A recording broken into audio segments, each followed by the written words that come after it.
Can you believe that this woman is the same as this woman on the screen, Mary Ann Bevan?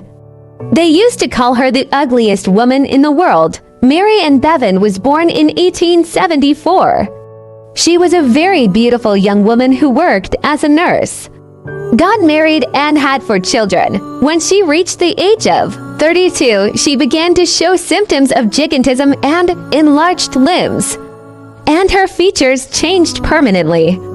And this caused her abnormal growth and distortion of facial features, persistent headache, severe visual impairment, joint and muscle pain. And after her husband passed away, and with her severe illness, she was supposed to spend on her children, and after she accumulated severe debts, and because of her illness, she was expelled from work, and with her frustration and financial need, she participated in the competition The Ugliest Woman in the World. She was in pain from the inside, and her body was full of wounds and severe infections. And the condition of working in the circus was that she walked long distances on her feet, so that people could see her and come to the circus. Despite the pain in her feet and the joints of her feet, she was silent for the sake of her children. And despite that, she continued to work and endured ridicule and people laughing at her. But she was able to raise her children and spend on them and educate them. Children were throwing stones at her and papers in the circus because she was scary, and they called her a scary monster. And she was crying in front of them.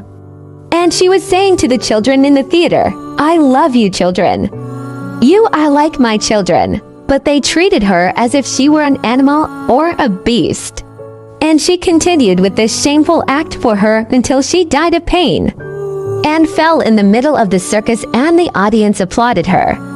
And the audience believed that she was representing them and making them laugh. She passed away.